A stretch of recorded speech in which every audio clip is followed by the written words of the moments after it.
তো বন্যায় আক্রান্ত মানুষজন। এই সুযোগটা যখন আপনার কাছে মনে হলো যে অস্বাভাবিকভাবে আপনারা দাম বৃদ্ধি করেছেন, আপনারা কোথাও কেন কমপ্লেন করলেন না? কমপ্লেন করেছি স্যার, আমি কমপ্লেন করতে নাই, কালকে মাল দেয় না। কোথায় করেছেন? এই যে কালকে পোলাপানি কমপ্লেন ওই জায়গায় কমপ্লেন করা হয়েছে, ওই জায়গায় কমপ্লেন হয়েছে পোলাপানির সামনে গিয়া পোলাপানি হামলা করছে। আপনাদের এই জায়গায় উচিত ছিল মূল্য আরো কমিয়ে দেওয়া 5 টাকা করে, কারণ এখানে কিন্তু নিজে খাওয়ার জন্য কিন্তু আসতেছে না। না না, এই এত তো দরকার নেই। শোনেন আমার শোনেন, কালকে মালা কিনেছি, ঠিক আছে, কেনার পরে পোলাপানি আইছে 17 আইছে, 17 বলছি আমাকে কাল মালাই দেয়, মাল দেয় টাকা দিয়ে দিচ্ছি আমরা। 1611 নাম্বার ভুক্ত দপ্তরের কমপ্লেন নাম্বার, এখানে কোনো কমপ্লেন করেছেন, মামলা করেছেন? না, আমরা ওই জায়গায় মামলা না করলে কি হবে?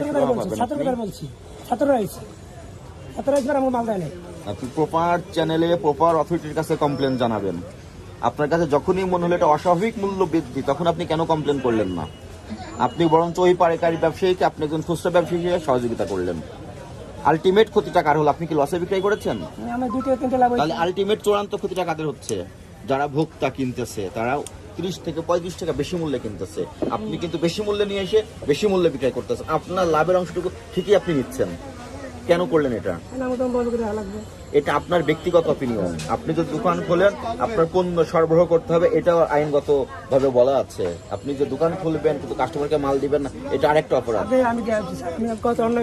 এই মালে আমার লাভ হইতে হারা গেল 200-500 টাকা। আমি সেটা বলতেছি না, আপনি যখন দেখলেন অস্বাভাবিক ভাবে আপনার কাছে দাম নিচ্ছে, তখন আপনি কেন কমপ্লেন করেন নাই? ছাত্ররা কমপ্লেন করছি, আপনি প্রপার জায়গায় কমপ্লেন করবেন, অথরিটিকে দেখান। ছাত্ররা এই তো মনে করেন অনেক ছাত্র আইছিল, আর পরে আপনি এই মুহূর্তে যেটা আগে যে মূল্যে বিক্রি করতেন এই মূল্যে বিক্রি করবেন।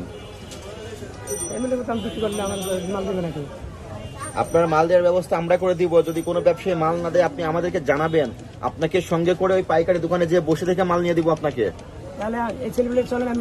আমরা যাচ্ছি এখন, আগে এখানে জরিমানা পরিশোধ করেন যে অপরাধটা করেছেন।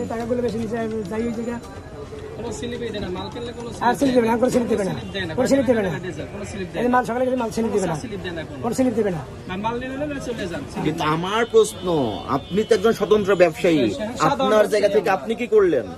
আপনি সাধারণ ব্যবসায়ী না, আপনি আর একজন মুনাফাখোর ব্যবসায়ীর পক্ষে দালালি করতে আসছেন। আপনি কেন কমপ্লেন দেন নাই? কেন এগুলো আমাদের এসে শোনা লাগে? আপনাদেরকে সবসময় উন্মুক্ত করে দেওয়া হচ্ছে।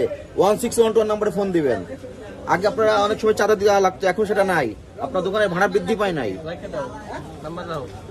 কোনো মাল দেয় না, এই যে কালকে কোনো মাল দেয় না, কোনো স্লিপ দেয় না, এরা চলে যান, কোনো স্লিপ দেয় না। কোথা থেকে দেয় না এটা?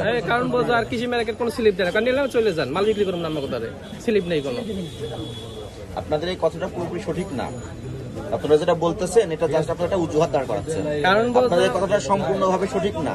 কিছু কিছু ক্ষেত্রে স্লিপ দেয় না, কিছু কিছু ক্ষেত্রে স্লিপ দেয়, এবং আমরা অনেক সময় নিজে দাঁড়িয়ে থেকে স্লিপ দেওয়ার ব্যবস্থা করি। আপনি ঢালাওভাবে যেটা বলছেন এটা সঠিক না। এটা জাস্ট আপনার এক ধরনের অজুহাতের কথা। যদি স্লিপ না দেয় উনি কিভাবে স্লিপ পেয়েছে? এটা কিভাবে দিয়েছে? এটা কি স্লিপ?